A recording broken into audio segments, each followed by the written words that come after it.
What's up, homies? Welcome to another episode of the Homies Real Estate Podcast. This is your host, Anthony. I'm Angel. I'm a realtor. I'm a lender. And together we're going to break down this crazy real estate market.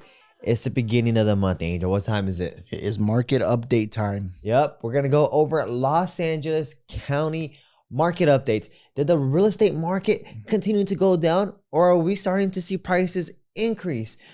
Are we starting to transition into more of a buyer's market now? Is it more difficult to sell your home? We'll go over that.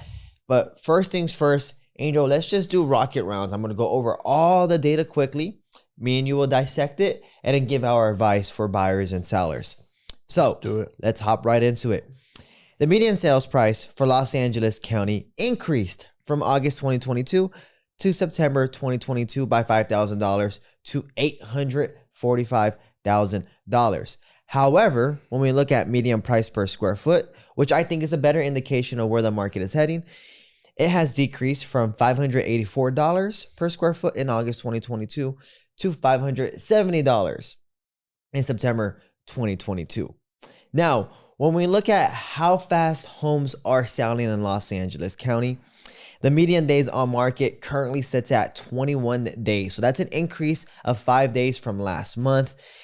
Just about 4 or 5 months ago, we're looking at 9 days. So it's more than doubled since then. When we look at inventory month supply, if there was no more homes listed in Los Angeles County, it would currently take 2.6 months for the homes on the market to be sold. Now, in a balanced market, we're talking about 5 to 6 months. In a seller's market, 6+ months. So we're a ways away from a seller's market, but we're making drastic improvements. You can see here that we were at 1.5 months in just December 2021. When we look at active listings, how many homes are available to be purchased? We're looking at about 13,000, which is less than what we had last year. Last year around this time, we're looking somewhere in the ballpark of about 14,000. We historically see somewhere in the ballpark of around 18,000. So yes, we have less active listings for sale, but a significant improvement from where we were at the beginning of this year, around 9,000. And then when we look at what's closed sales, right? When we look at closed sales to see whether we're having more sales this year or less sales, we have about 31% less sales this year as opposed to last September. We're looking at 4,600 or 4,000, about 4,500 sales in September 2022. Last September, we were looking at around 6,500, and we typically see somewhere in the ballpark of 6,000 to 7,000 in September. So we do have quite a bit less sales. So, Angel, what caught your attention the most about this Los Angeles County real estate market update?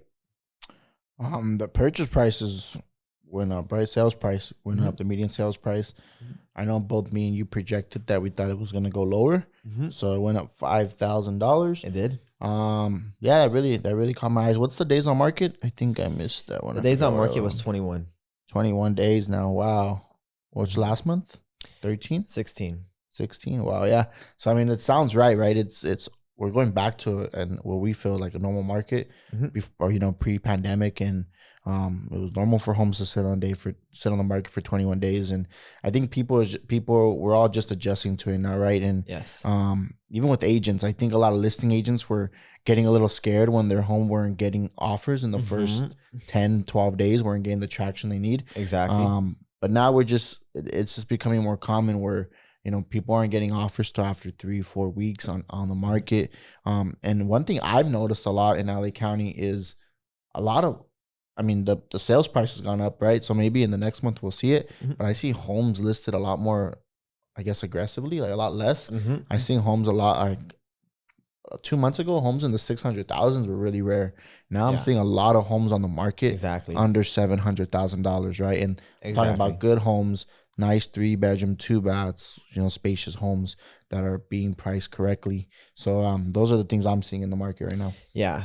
Angel pinpointed one thing that was really, really important. He was referencing the days on market and how we're resetting our standards. We initially had for the last two years somewhere in the ballpark of like 12 to 9 median days on market, which is ridiculously fast, right? But pre-pandemic, we were looking in the ballpark of like 20 to 40 days on market. right? From 2017 to 2020. So we are resetting our standards, right? And as we continue to move more into this balanced market, we're going to continue to reset our standards. And sellers are now hopefully aware of this transition in the real estate market. It's no longer what it was a year ago. You now need to price your home competitively. You now need to prepare to have your home sale on the market for a month or maybe even longer. And you may not get the offer you're looking for right out of the gate. That's why it's important that you work with the right listing agent and you have the right marketing plan, right? The right go-to-market strategy. One thing that I do want to touch on, Angel, is the median price per square foot. So I've always felt that this here is a better indication of where the real estate market is heading. And the median price per square foot did decrease.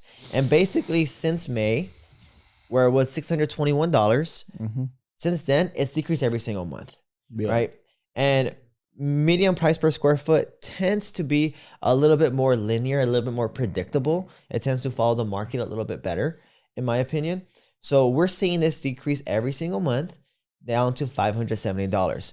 Now, remember, median price per square foot is for the same size home, how much do I have to pay for it, right? So we're seeing that you now have to pay a little bit less, right, for the same size home, which is good news for you buyers.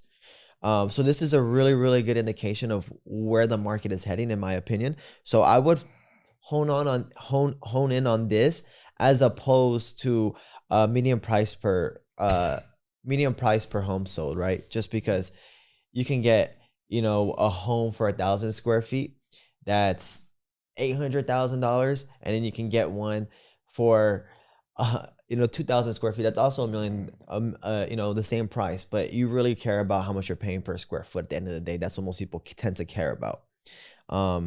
So Angel, why do you think median price per square foot or median price increase like in this past month? Is it because interest rates were kind of like, let's just say in August, kind of plateaued for a while? Or were they a little bit more competitive, or what were we seeing then? They were a little, they were a little better, right, compared to where we were at. I think August was a better month for us, a little bit more stable month for rates. Along with the beginning of September, rates were a little bit more stable. And then recently, over the last 2-3 weeks, extremely volatile. So yeah, that could play a role into it. I think in August, what I've noticed is buyers were becoming a lot more accepting to the market and to the rates, right? That's what I felt. And then now recently, which I'll just touch on real quick, there's another pretty huge jump in interest rates, right? The average 30-year fixed rate as of today is just under 7%. Wow. So now buyers have to readjust again to a new interest rate, to a higher rate, right? People were finally starting to accept that rates are in the 5s, 6%, and it's just became a more of the norm. Just how realtors, both listing agents and buying agents and lenders, we adjusted to that as well, right? I think the sellers finally were adjusting to it and ready to just, hey, accept the reality of where rates are at, and willing to buy now and take that risk for the long run, right?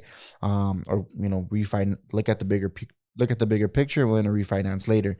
Now with the rates going up again, I think we're gonna see a hit in next month's market update. I think so too, absolutely, because it's gone up about 1%, right, in the last couple. So like that's gonna impact someone's purchasing power by roughly 10%. So just not just going to be more buyers qualifying for more with higher interest rates. It's the same amount of buyers as before, but now they're qualifying for less. So now these sellers need to readjust their expectations and readjust what they're going to be selling their home for. Exactly. But Angel, let's talk about some advice right now for buyers. Like, what would you say to someone right now that's looking, or someone that is planning to look, is kind of trying to time a real estate bottom? Like, what would you offer to them? I'm very against timing the real estate bottom. That's just my opinion, right? Like, it's too hard to try to try to get it correct. Mm-hmm. Really at the end of the day for a buyer right now, I think it's, if you really want to buy and you really want to get in a home, do it, right. And this is a very, it doesn't seem like it, but trust me, it's a very advantageous time Mm-hmm. to buy a house, right? Mm-hmm. Not that much competition. Home prices are dropping, less offers on homes, so more negotiation room with the sellers, right? Yeah. I can say on more than 50% of my escrows right now, there's some type of seller credit, Mm-hmm. right? It's just super common. So yes, you're gonna have to live with a higher rate right now, but truth of the matter is there's a good chance that the seller's willing to help you get that lower interest rate, help you bring down that interest rate, or the market's going to get better with time, right? And what happens? What's that saying that, I think it's becoming more and more popular throughout our industry is date the rate and marry the home, right? Mm-hmm. So just getting your house. Yes, of course, we want you to feel comfortable with your payment, but also be aware that this isn't going to be your forever payment. And there is going to be a time, I believe, within the next 6 months to a year and a half for you to refinance your home and lower your payment. I think significantly. We're talking hundreds of dollars a month. There will be a time where that comes. Yes, absolutely. And you know what, Angel? This time, so I'm looking back at the Los Angeles County real estate market, and 10 years ago, we had a very similar market. It was really volatile. We saw prices decrease for a while, and then it started to increase, and then we headed into the bull market, or into the appreciating market that we had for the last 10 years. Mm-hmm. So anyone, you can ask anyone who purchased 10 years ago, and it doesn't matter whether they timed the real estate bottom, right, the lowest time in 2012 or not. Like, anyone who purchased 10 years ago is likely in a very, very good position. Yeah. Likely has a lot of equity. Their home price has likely, or their home value has likely doubled, if not more, since then. So with that said, yes, we're in this little bubble, we're in this little time right now where prices are depreciating, and trying to time this real estate bottom is going to be very, very tough.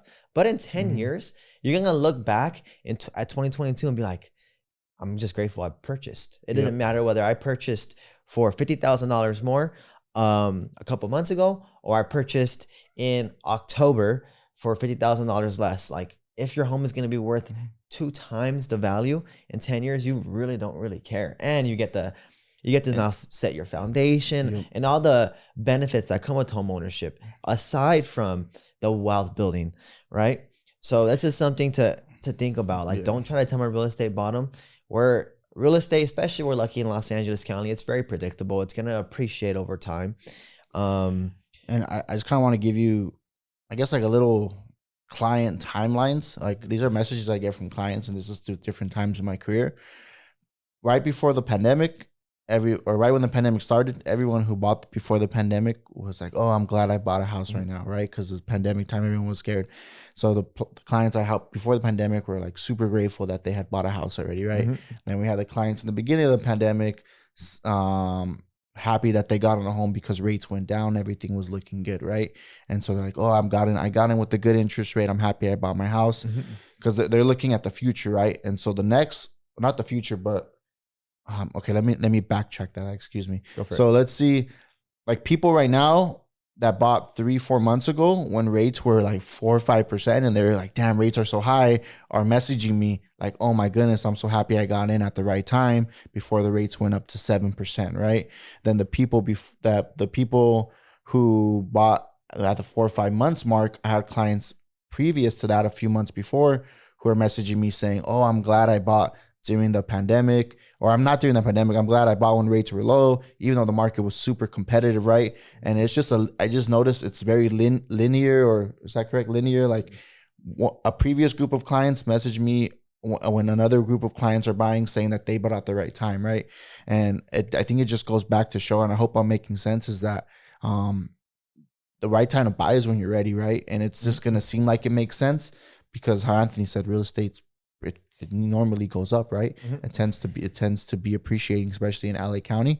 So it's just the fact that our clients bought and they saw that their value's gone up, or that the competition is more hefty, or that the rates have gone up. They felt like hey, I bought at the perfect time, right? Mm-hmm. But the truth of the matter is, guarantee you, people who buy right now at 7% are gonna say, "Oh, I'm glad I bought at 7% because there's less competition." I got to refinance 6 months later, and I got a cheaper payment, and I got my house for cheaper than what it's going for right now. It's gonna be the same thing, right? Yes, it is. So Yeah. I hope I just wanted to get that No, point across. that makes sense, Angel. Yeah. And let's touch on that real quick, Angel, before I move into some tips for some sellers. So, like you mentioned, there's higher interest rates now. It's much less competitive. You're able to get the help from the sellers.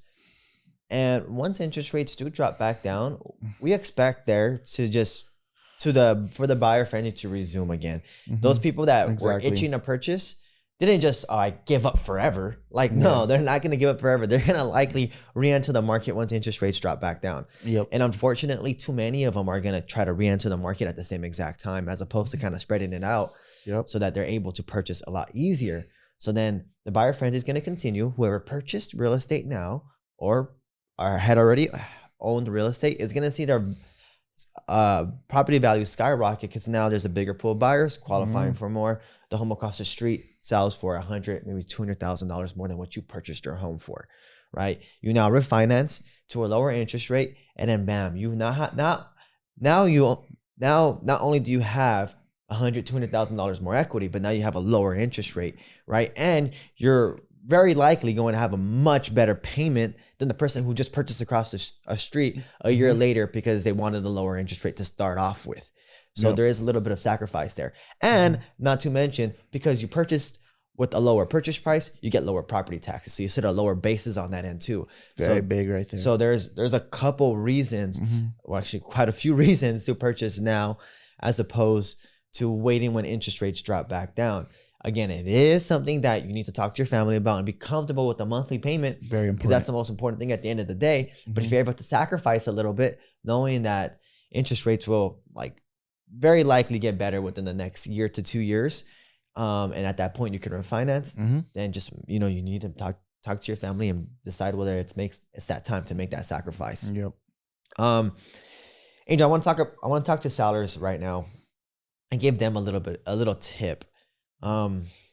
So buying expectations have increased. There's no doubt about that. Buyers are now expecting a lot more from sellers, and buyers, to be completely honest with you, do have more negotiating power than sellers right now when it comes to asking for closing costs.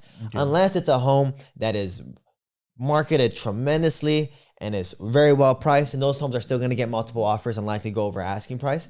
But for a majority of homes, they're likely going to sell on their asking price. I'm actually just looking right now at something called percentage of original price.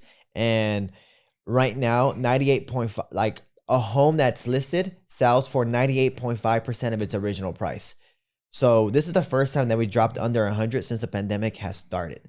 So you can see that most homes right now are selling under asking price. That's exactly what this is stating here. So buying expectations have increased. Sellers, you now need to be very, very on top of making sure my home is clean, making sure that I'm doing what I can to give a good curb appeal, paint the walls, do the little touches that make the pictures look the best, right? Because pictures is what really draws people in. Now, if you have an agent that's really good with videos, amazing. For instance, our team is doing videos, and we have some videos that have over 200,000 views for one home. Think about that type of exposure that you're able to get if you're selling a home, right? So if you have agents that are really, really good with video, I would 100% leverage those agents. And then also, right now is the perfect time for people who are looking to trade up to get into that next home, because there's a preference for sellers. And I've said this before and I sound like a broken record, but I'm going to continue to say this.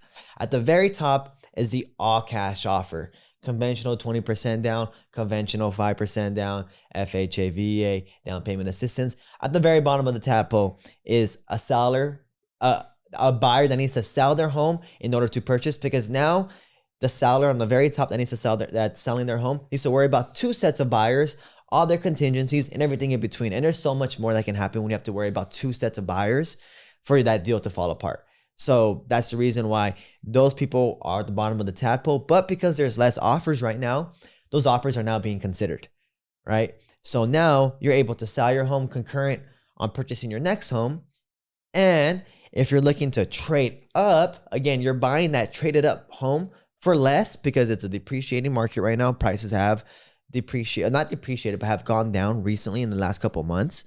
So now you're able to purchase a more expensive property for less. So there's a lot of benefits to making that move now. And again, once interest rates drop back down, we're going to get that bigger pool of buyers who've been waiting on the sidelines. And it's going to make it so much more difficult for you as a seller to sell your home and purchase concurrently. So right now is the perfect market for trading up. I'm going to continue to emphasize that this is the market to trade up right now. But yeah, I mean, that's pretty much the podcast there, Angel. Is there any last things you want to touch on before we wrap it up? No, I think you really touched on a lot of those good seller points right now. And yeah, interview listing agents, or listing agents right now, you sellers, and make sure that they know what they're doing right now, because this is a market where you just can't throw your home up for sale and expect offers to come through. Absolutely, Angel. You couldn't have said that better. It's no longer that market where you can take a picture with a Razr phone and it's going to sell over asking price. Exactly. And for every single month that your home is on the market, it's likely going to sell for less. So the sooner you get it into escrow, the better, and the more money you're going to make. And just think about that. Price reductions are expensive. It's going to be $10,000+ usually per price reduction. If you're able to get an agent who charges a little bit more, it's called it a couple $1,000s more, but it's going to able to sell your home for much more, you're going to net more at the end of the day. So don't try to go with those discount agents who are using Razr iPhone or Razr phones or flip phones to take pictures and aren't doing a genuine marketing strategy. You need to get your home exposed by as many people as possible, because exposure is what's going to get you, especially exposure to qualified buyers, is what's going to get you your home to sell for more. So yeah, I think that's pretty much it. I know I went on a little tangent. I got fired up. Call me if you want some exposure. But yeah, that's pretty much it. Angel, where can we find you at? Your Mortgage Angel on Instagram, and we also have our team page now, Angel City Financial, which we are posting on as well now. Wow. Okay. Yeah. So Angel at Your Mortgage Angel on Instagram and Angel City Financial on Instagram. Correct. So you got 2 Instagrams to follow now. And then you know where to find us at the Luevanos Group. If you ever have any questions, let us know. With that said, homies, peace out. Thank you. Hey, homies, it's Angel from the Homies Real Estate Podcast. This podcast contains our opinions and is for educational purposes only. It does not guarantee any projections and should not serve as the basis for any purchase or sale in real estate.